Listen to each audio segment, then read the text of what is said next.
Human rights is, geez, that's a good question. Human rights. Oh, that's a tough one. Wow. Права человека. I don't even know how to give that a definition. I would probably have to do a little bit of homework or something. Any right that I think just as a normal, human, any... The rights that humans have. Oh, that's a very large debate. Mezclar que son mange ting. Tú le puedes preguntar a 20 personas y te van a dar 20 diferentes opiniones. Non saprei, è una domanda complicatissima. Yes, we just take them for granted that they're there, but we don't even consider what they are.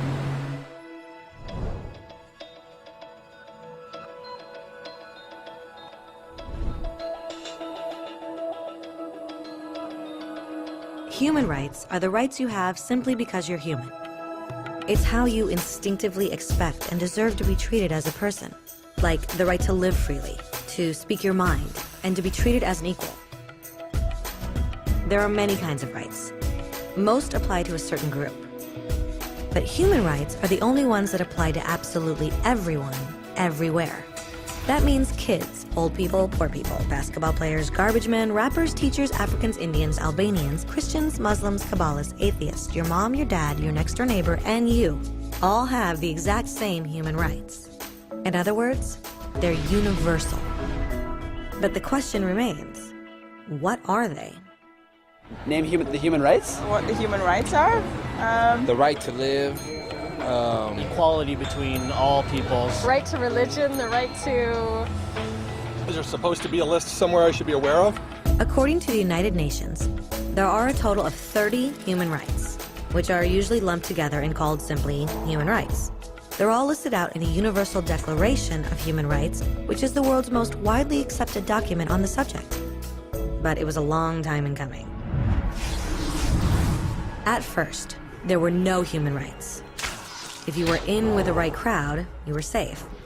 If you weren't, well, you weren't. But then a guy named Cyrus the Great decided to change all that.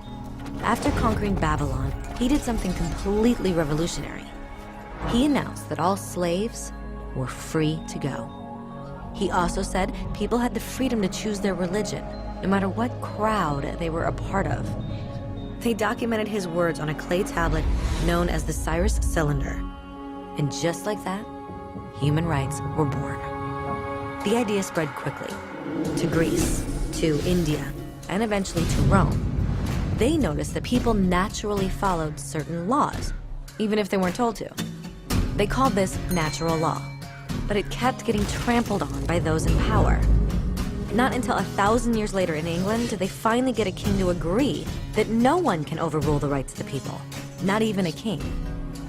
People's rights were finally recognized, and they were now safe from those in power. Kind of. It still took a bunch of British rebels declaring their independence before the king got the point that all men are created equal. Which isn't to say he liked the idea, but he couldn't stop them, and America was born. The French immediately followed with their own revolution for their own rights. Their list was even longer, and they insisted that these rights weren't just made up. They were natural. The Roman concept of natural law had become natural rights. Unfortunately, not everyone was so thrilled. In France, a general named Napoleon decided to overthrow the new French democracy and crown himself emperor of the world. He almost succeeded, but the countries of Europe joined forces and defeated him. Human rights was again a hot topic. They drew up international agreements, broadly granting many rights across Europe. But only across Europe. The rest of the world somehow still didn't qualify. Instead, they got invaded, conquered, and consumed by Europe's massive empires. But then a young lawyer from India decided enough was enough. His name was Mahatma Gandhi, and in the face of violence, he insisted that all people of Earth had rights, not just in Europe. Eventually, even Europeans started to agree. But it wasn't going to be that easy. 2 world wars erupted. Hitler exterminated half the Jewish population of Earth in horrifying Nazi death camps. And all told, 90 million people died. Never had human rights been so terrifyingly close to extinction. and never had the world been more desperate for change. So the countries of Earth banded together and formed the United Nations. Their basic purpose was to reaffirm faith in fundamental human rights, in the dignity and worth of the human person. But what were human rights? Were they the proclamations of Cyrus, the natural laws of Rome, the declarations of France? Everyone seemed to have a slightly different idea of what human rights should be. But under the supervision of Eleanor Roosevelt, they finally agreed on a set of rights that applied to absolutely everyone. The Universal Declaration of Human Rights. The French concept of natural rights had finally become human rights. So, in summary, at first, only a few lucky people had any rights, until one of those guys decided, hey, other people should have some rights too, which was great, except not everyone agreed. And it only took a few thousand years of fighting and declarations and more fighting until everyone finally agreed that human rights should apply to everyone. And they all lived happily ever after. Except for one little problem.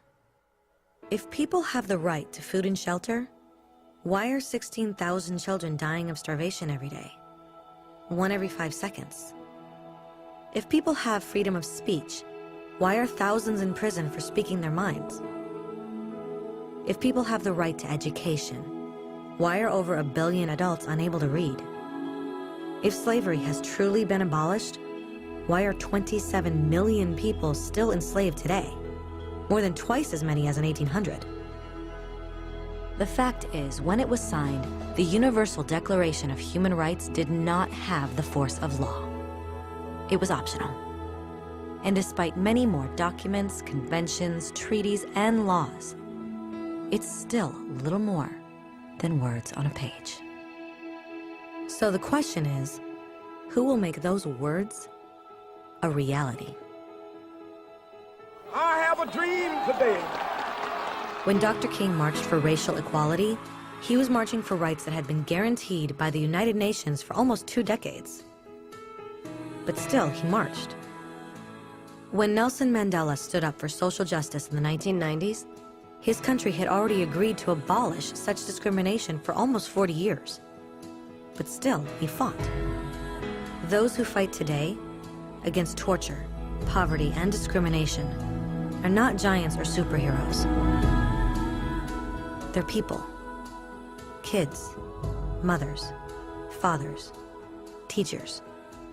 Free-thinking individuals who refuse to be silent. Who realize that human rights are not a history lesson. They're not words on a page. They're not speeches or commercials or PR campaigns. They are the choices we make every day as human beings. They are the responsibility we all share to respect each other, to help each other, and to protect those in need. As Eleanor Roosevelt said, where, after all, do universal human rights begin? In small places close to home. So close and so small that they cannot be seen on any maps of the world. Yet they are the world of the individual person, the neighborhood he lives in, the school or college he attends, the factory, farm, or office where he works. Such are the places where every man, woman, and child seeks equal justice, equal opportunity, equal dignity without discrimination. Unless these rights have meaning there, they have little meaning anywhere.